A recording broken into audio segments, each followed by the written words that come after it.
पाओ। और पहला प्रश्न हमारे सामने, किस राज्य की सरकार ने 3 योजनाओं को जो है वो लॉन्च किया है? नाम क्या है? पहला योजना जो है वो है आपका बिरसा हरित ग्राम योजना, नीलांबर पीतांबर जल समृद्धि योजना, तीसरा जो है पोटो हो खेल विकास योजना। अब मैं आपको एक दो चीज और बताऊंगा। देखो, ये जो 3 योजना लॉन्च किया गया है वो एक्चुअल में रोजगार को बढ़ावा देने के लिए लॉन्च किया गया है, ठीक है। और वो भी किस रोजगार को? तो ग्रामीण क्षेत्र में रोजगार को देने के लिए, बढ़ावा देने के लिए यह 3 योजना जो है वो लॉन्च किया गया है। किस राज्य सरकार के द्वारा? तो झारखंड राज्य सरकार के द्वारा। और आज का पहला प्रश्न यहीं से निकल कर आ रहा है। झारखंड के मुख्यमंत्री का नाम, राज्यपाल का नाम और राजधानी का नाम आपको कमेंट कर कर बताना है। यह आपका आज का पहला प्रश्न है, ठीक है। अगला प्रश्न हमारे सामने है, मैक्स बुपा हेल्थ इंश्योरेंस के एमडी और सीईओ के रूप में किसे नियुक्त किया गया है? यानी एमडी और सीईओ किसे बना दिया गया है मैक्स बुपा हेल्थ इंश्योरेंस का? तो उनका नाम क्या है? उनका नाम है आपका कृष्णन रामचंद्रन। ऑप्शन नंबर आपका सी, ठीक है। क्या मैंने बोला? ऑप्शन नंबर आपका सी। अगला प्रश्न हमारे सामने है,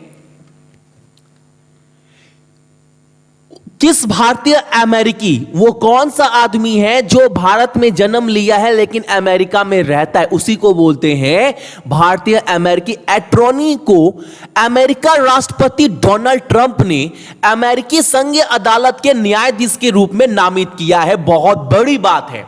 और उनका नाम क्या है? तो उनका नाम है आपका सरिता कोमेटी रेड्डी। ऑप्शन नंबर आपका बी, ठीक है। अगला प्रश्न हमारे सामने है,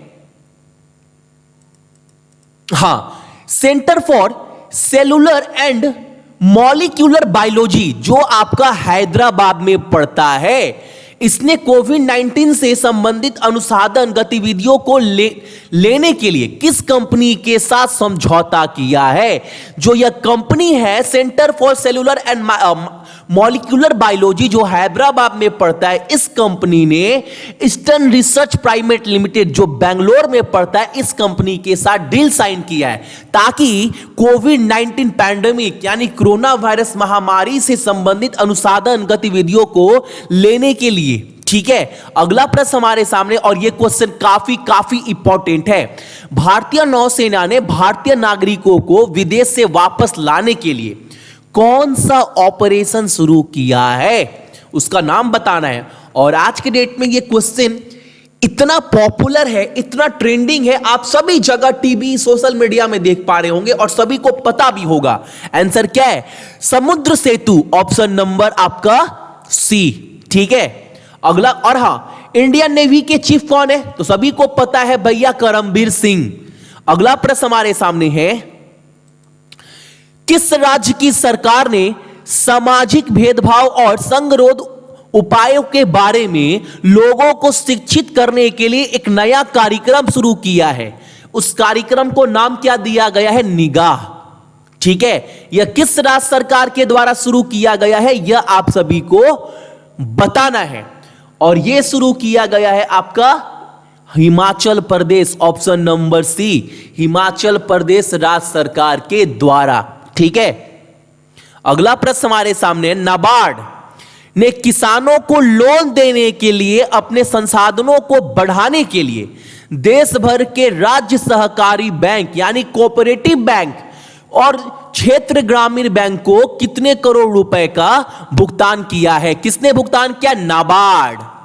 तो नाबार्ड ने कितना लोन दिया है स्टेट कोऑपरेटिव बैंक और रीजनल रूरल बैंक को? तो 12,767 करोड़ रुपए का, ठीक है, याद रखिएगा। और नाबार्ड के चेयरमैन के ऊपर तो एग्जाम में क्वेश्चन काफी बार पूछा जा चुका है। तो नाबार्ड के चेयरपर्सन कौन है? हर्ष कुमार भनवाला। अगर बात करें कि गठन कब हुआ था नाबार्ड का, तो आप क्या बोलेंगे? 12 जुलाई 1982 को। और नाबार्ड का हेडक्वार्टर कहां पर है? तो वो है आपका मुंबई में।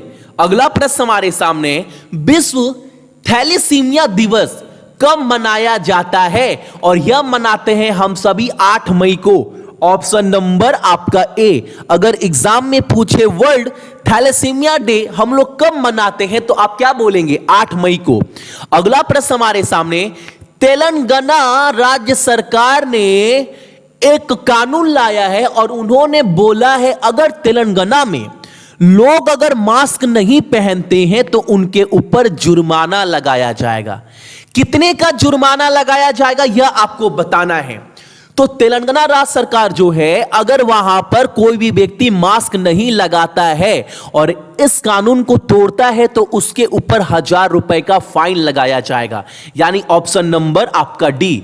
और तेलंगाना के कैपिटल क्या है? हैदराबाद। राज्यपाल तमिलसाई सौंदरराजन और मुख्यमंत्री कौन है वहां के चंद्रशेखर राव। ठीक है ना। अगला प्रश्न हमारे सामने है, बहुत बहुत इंपॉर्टेंट क्वेश्चन ये वाला भी है आपके एग्जाम के पॉइंट ऑफ व्यू से। UNEP United Nation Environment Programme के ब्रांड एम्बेसडर सद्भावना राजदूत के रूप में दिया मिर्जा जो थी, उनको यह कार्यभार संभाला गया था, आप सभी को पता है। लेकिन इनका जो अवधि था इसको और एक्सटेंड कर दिया गया है। अब ये और कब तक रहेगी यूएनईपी के गुडविल एम्बेसडर के रूप में? तो यह 2022 तक इस पद पर रहेगी, ऑप्शन नंबर आपका ए। और एक बात, पहले तो यूएनईपी का फुल फॉर्म याद रखिएगा, आप सभी भूलिएगा मत। दूसरा, इसका हेडक्वार्टर कहां पर है? तो नैरोबी जो आपका केन्या में पड़ता है। गठन कब हुआ था इसका? 1972 में। और इसके हेड कौन है? तो इंगर एंडरसन जो एक महिला है वो इनकी हेड है। ये भी आप सभी जो है याद रखिएगा। तो ये थे आपके इंपॉर्टेंट करंट